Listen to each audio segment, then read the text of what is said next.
Today on the book club, we will weep for the end of innocence, the darkness of man's heart, and the fall through the air of the true wise friend called Piggy.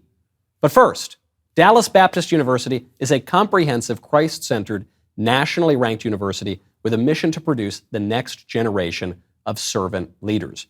DBU graduates are men and women of a deep faith who strive to reflect the values of genuine patriotism. They can be found leading in the classrooms, in the courtrooms, in the boardrooms, and beyond, all throughout our country and around the world. To learn more about the value of a DBU education and how you or your student may be eligible to receive a $1,000 scholarship, visit PragerU.com/DBU. That way, you or your child can be educated, and if they're ever marooned on a desert island, will not descend into anarchy and savagery and kill each other. Here to help me describe that particular phenomenon is my friend Laruen Chen as we go through William Golding's Lord of the Flies. Laruen, thank you for being here. Thank you for having me. I'm so excited to talk about this book. I had not read this book since I was the age of the kids in this book. I was probably in 7th grade the last time I read it. And it's a very, very good book. Can you, in 60 seconds or so, just summarize what goes on? Sure, happy to. So Lord of the Flies tells the story of a group of British schoolboys who, in the midst of a nuclear war, end up stranded on a deserted island.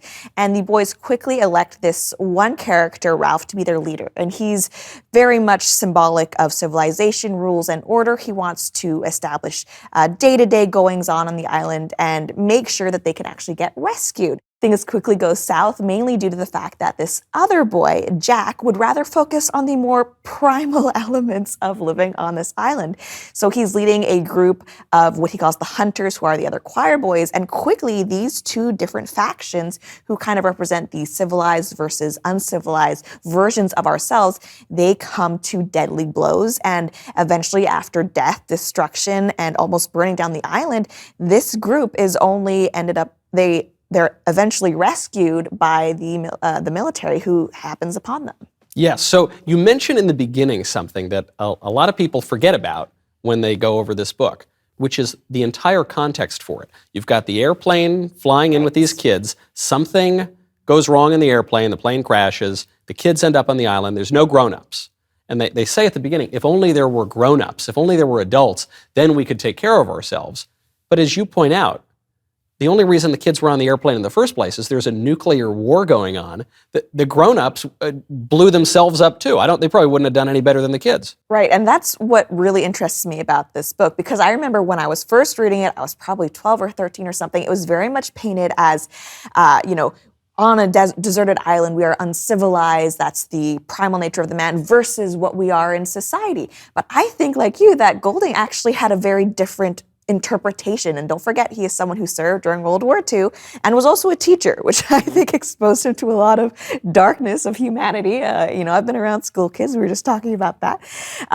So not only does this whole book only happen because of a nuclear war that was started, like you said, by adults, but even within the book, we see that the characters who are meant to represent the best of humanity, civilization, as well as intellectualism, they ultimately, in their own ways, end up falling. Just like people like Jack, who are from the get-go more interested in abandoning the more civilized aspects of themselves. Anybody who has ever been or met a 12 or 13-year-old boy, in particular the boys, the girls are a treat too, but especially these boys, and it's all boys on the island, knows that they are the worst people on earth. 12 and 13-year-olds are the worst people on earth. They have lost their childhood innocence.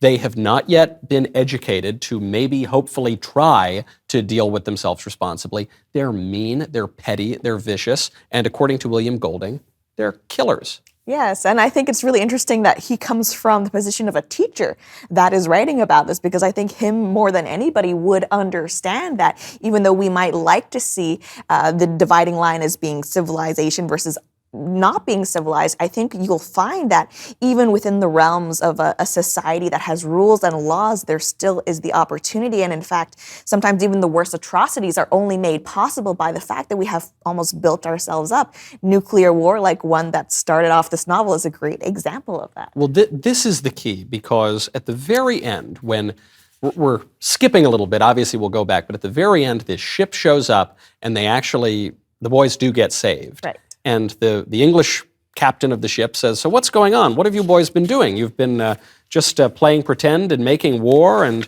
the boys say, "Yes." He doesn't realize we've literally been making war. And he says, "Oh, it's like the Coral Island." And I looked up. I had never heard of the Coral Island. I had never read the Coral Island. So I looked it up. The Coral Island is this book by R.M.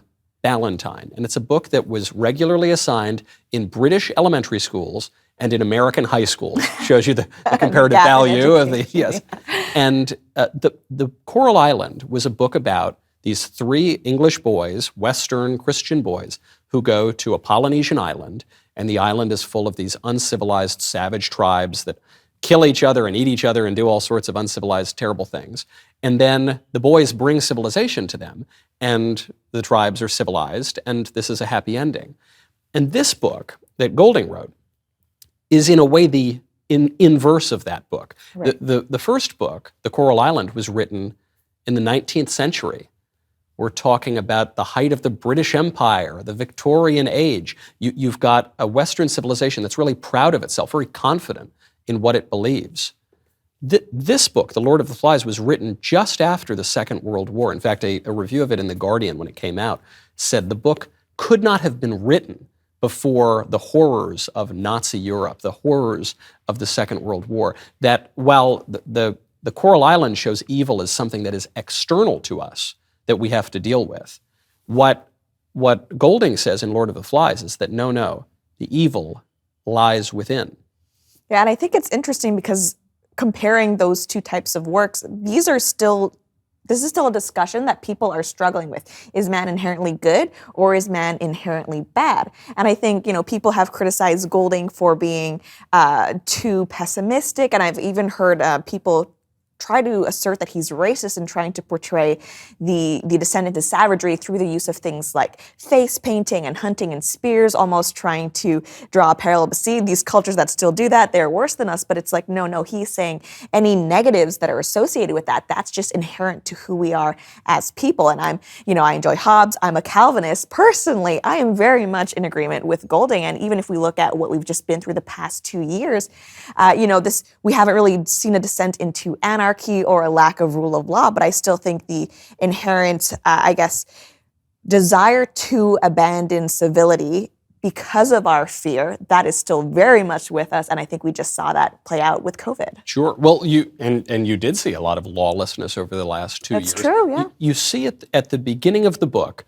You've got the leader, Ralph, who you mentioned, and he's got this sort of friend. It's a kid the kid's fat and he's got asthma and he can't see without his glasses, and his name is Piggy. And he says, "Please, Ralph, whatever you do, don't tell the other kids what they used to call." It's right on the back of the book. They say they used to call me Piggy. And what does Ralph do? Mean little 12-year-old punk. He tells all the rest of the kids that he was called Piggy, and they all make fun of Piggy. But Piggy is really smart.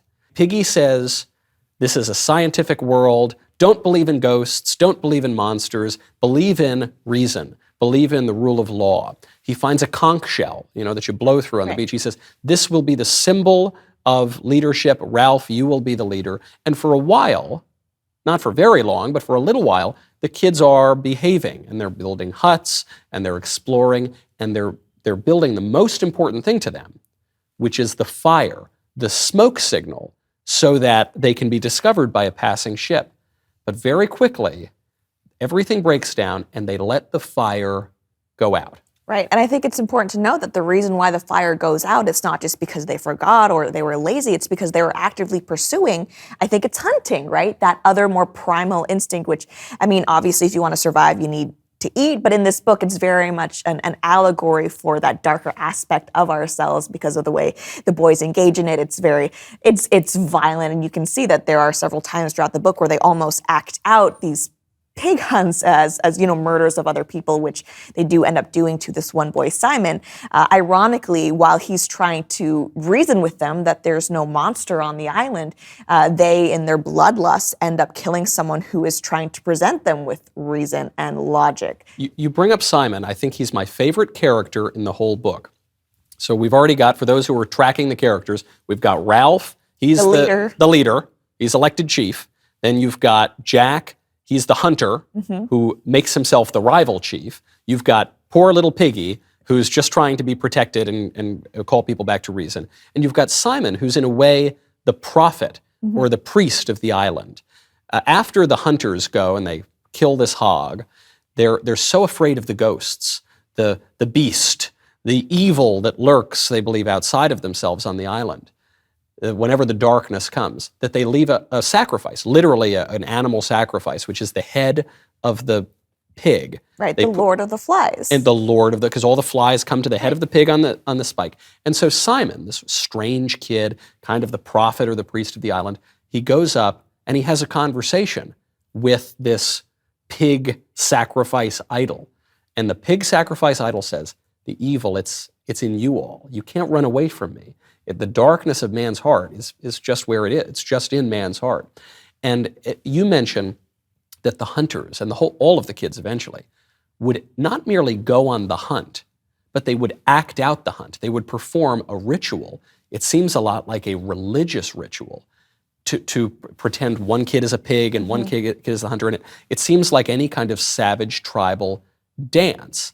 And as poor little Simon is wandering out of the woods, they treat him as the sacrificial victim. And they all pounce and kill him.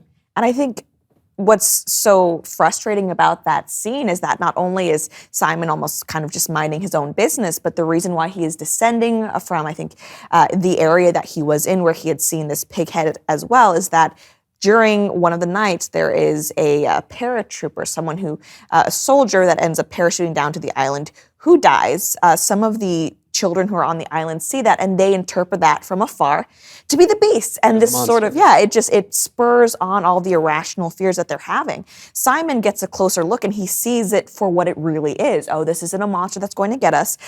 It is a dead body, which is horrifying enough as it is, but no reason for us to be whipping ourselves into this frenzy. As he is trying to go and present this message of rationality and calmness, that is when ultimately he is attacked by his peers. And it's not just the hunters like Jack, but it's also people like Ralph and Piggy who end up taking part in this murder, even though after the fact they will try to rationalize it and distance themselves from it. That was such a moving scene because I think it really spoke to the fact that even the most civilized of us, the most rational of us, like Piggy, like Ralph, ultimately, we can still fall prey to these same primal urges. We inevitably do. It reminded me of the scapegoat. You know, the idea of the scapegoat goes back, it's in the Bible, it's in other ancient myths. This idea that, well, I guess it was explained relatively recently, by a sociologist named René Girard. And he had this idea of mimetic desire. And it's a very fancy term, but basically it means that our desires are formed through imitation, that man is primarily an imitative being and a ritualistic being. And so the reason that I want this coffee is not because of the coffee, it's because you want the coffee. And I see you want the coffee, and now I say that coffee's worth something. I want that coffee. It really plays out, speaking of young boys, it really plays out when two guys are fighting over a girl. Right. Maybe at a certain point, neither of the guys even really cared about the girl, but they see the other guy wants the girl. And so now I want her all the more, and now you want her all the more. And now our rivalry has become so intense that you got to punch that other guy in the face. And so Girard's idea of mimetic rivalry is that this is intrinsic to human societies. Inevitably, it leads to a war of all against all, and the only way to let it out is with a sacrificial victim. The only way to let it out, the ancient Israelites, what would they do? They would sacrifice one kid, goat, not a kid like the Lord of the Flies, but a goat. They would sacrifice one, and then they would cast all of their sins onto the other one and send the goat out into the wilderness. You need that sacrificial victim. And Girard sees this play out most fully in Christ, who is the sacrificial lamb. He's the embodiment of that. But that all culture has this need. And that's what they do to poor little Simon. They have to cast their mimetic rivalry onto this poor kid, even as he's trying to give them important information. It doesn't matter. And it's not even just the bad kids. It's the good kids, too. It's Ralph. It's even little Piggy. Right. And I think something that's really interesting is that at the end of all of this, these boys have gone through so much. At the beginning of this video, you've mentioned the loss of innocence. When they finally are rescued, what do? They ultimately fall to their knees and they start crying. Every single one of them. And I think it does go to show that even though at the time, like, this is what they felt that they must do, ultimately trying to satisfy those primal urges, the war of all against all, it was not enough to actually, I guess, help them cope with the things that they had seen, the things that they had done, and that was only really possible when they were being removed from the situation. And I think that's also a commentary by Golding, is that even though that may be part of us, that inner desire for darkness, for conflict and savagery, it does not lead us to a good place. Well, and, we've talked about this poor kid Simon getting killed. We haven't talked about the most famous death in the book, which is poor Piggy. Yes. They go, because they need Piggy, because Piggy's glasses are the way that they start the fire. The sunlight goes through the lens, and it's the only way that they can start fire. And they're always picking on Piggy, and finally they go and throw a rock and kill Piggy. Poor Piggy. There's another kid who dies early on in the book. He's a kid with a mark on his face, and he just dies. They didn't take care of him, and he just died. So you've got now 3 kids have died. How do they get discovered in the end? It's because they light the whole damn island on fire. Right. Because Jack and the hunters in that tribe, they're hunting down the new scapegoat, this new one guy, Ralph. They're chasing him down. The whole place has been lit ablaze. Finally, a ship finds them. One of my favorite passages in the book is one that's not actually usually mentioned. And it's when Ralph is talking to Piggy, and they're asking about the fear of the dark, the fear of the ghosts, the fear of the beast. And Ralph says, "The trouble is, are there ghosts, Piggy, or beasts?" Piggy says, "Of course there aren't. Why not? Because things wouldn't make sense. Houses and streets and TV, they wouldn't work."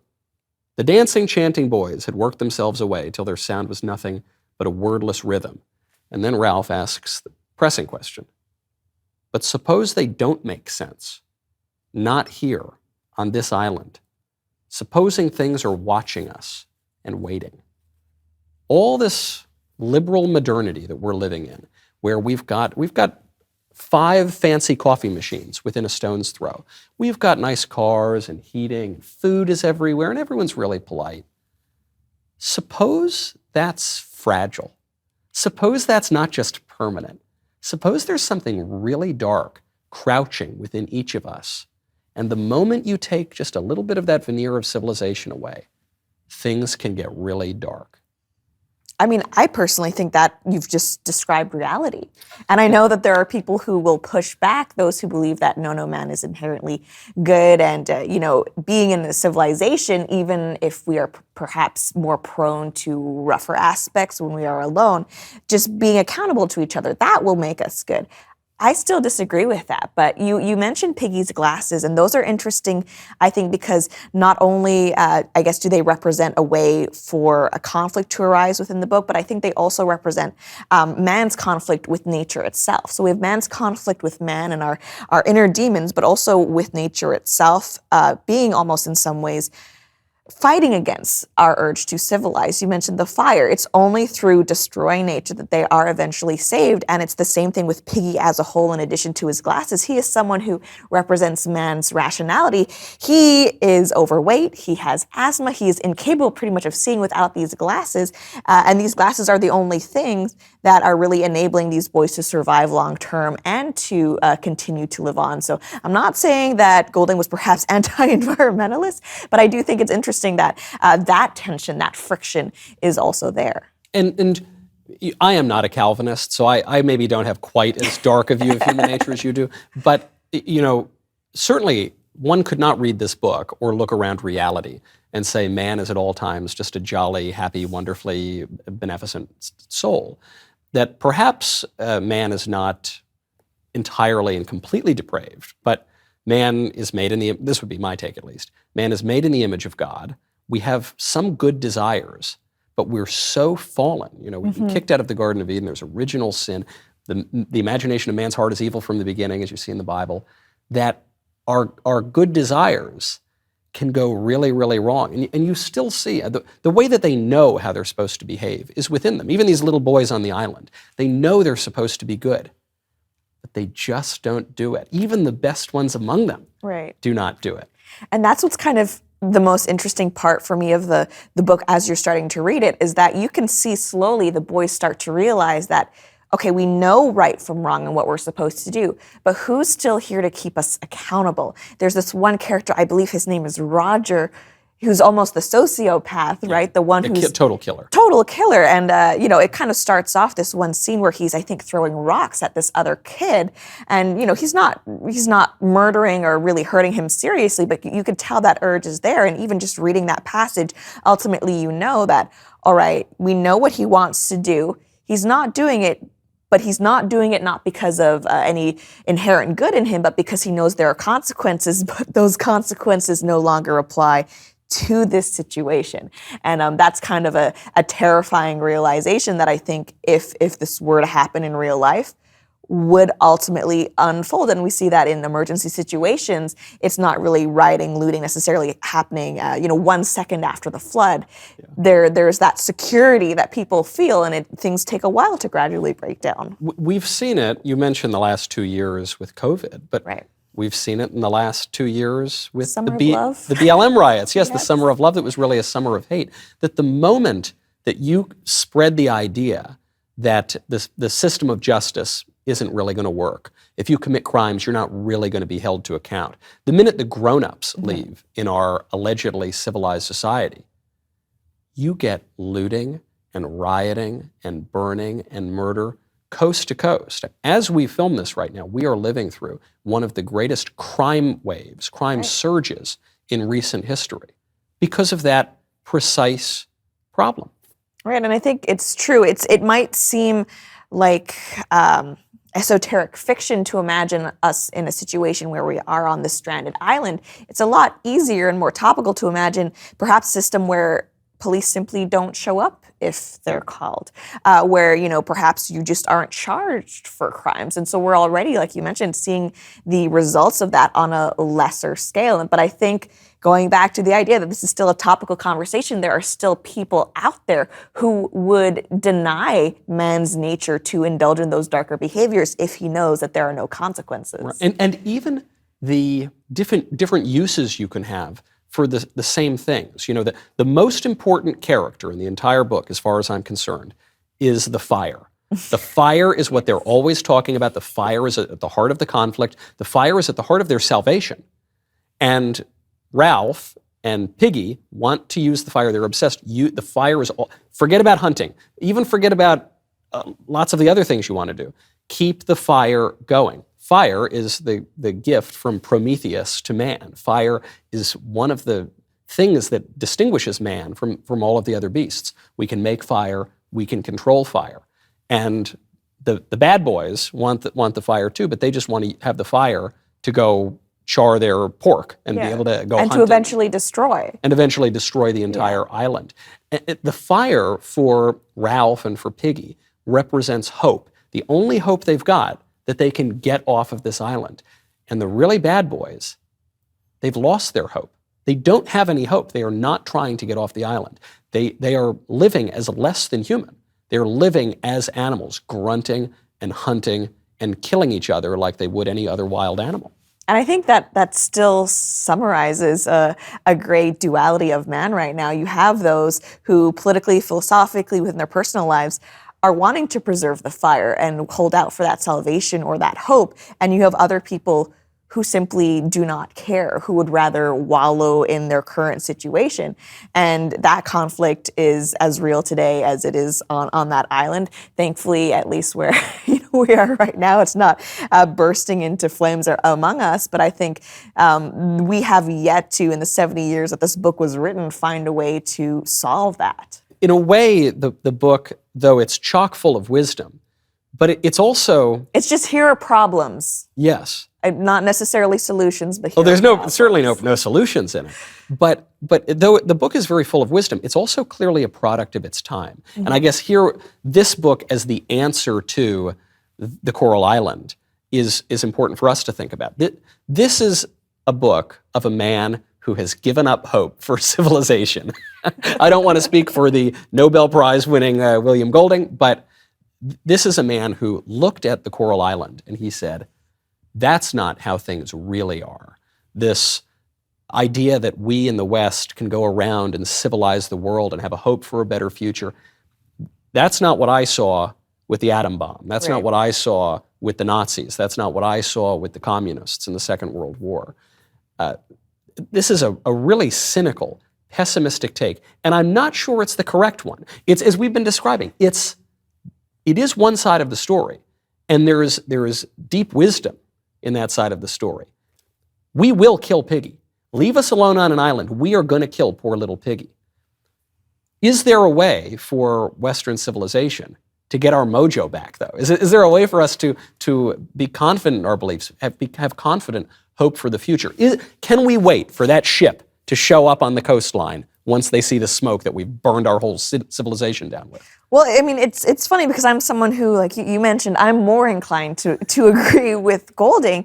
And I think when we look at the state of our civilization or individual countries right now, it is, I don't want to say it's proof that he was right in the fact that we do have rising crime. We're dealing with this huge situation right now in Eastern Europe as well. That's, this is conventional warfare we're talking about. First major war in Europe since World War II. Exactly, way more similar to something that Golding himself had experienced than previous conflicts, which you could have just chalked up to, individual radical ideas, though this is like nature of man coming out. And so, I think it would obviously be an oversimplification to say all men bad all the time. But I think the point that Golding is trying to make is that we cannot civilize ourselves out of our inherent nature. And I don't think it's necessarily a question of just throwing the baby out with the bathwater. Oh, we're always going to be a little bit bad anyway, so just anarchy now, party. But it's just the idea that we are above any of this savagery. I think that is a mistake, and I think that's something that we do need to be reminded of, because if you look at, not to call out the people in like California too much, I think there are people who are in charge and who are making policies right now who would think that there are these dark urges or dark desires that would never manifest themselves in our society, and they are proven wrong all the time. Right, the idea of, if you just give the criminals a few more hugs, then they'll start right. Well, I suppose if there's any hope to be had, it is this. This might be Golding's insight on hope, too. It's going to get a lot worse. And then when the smoke coming from the cinders of our entire culture finally explodes into the air, maybe a ship passing by will be able to save us. It reminds me of the distinction between a conservative optimist and a conservative pessimist. It's a line a priest friend of mine told me. The conservative pessimist says things cannot get any worse. And the conservative optimist says, oh, yes, they can. That's the hope that we have to look out for here. Lauren, thank you so much for being here. Where can people find you? So you can find me on almost every social media platform at the Laruen Chen, and you can also find me on YouTube, Odyssey, Rumble, just by searching Laruen Chen. Hopefully, if the algorithm gods are looking down upon me favorably, you will find me. That's wonderful. Not just a Laruen Chen. You go to the one and only Laruen Chen, and this one and only book, Lord of the Flies by William Golding. If you haven't read it yet, read it now so that you do not kill Piggy. I'm Michael Knowles. This is the Book Club. We'll see you next month. Thank you so much for watching this episode of the Book Club on PragerU. PragerU is a 501c3 nonprofit organization, so we rely on donations from viewers like you to keep this content on the air. Please consider making a tax-deductible contribution today to help keep this content coming. Thank you very much.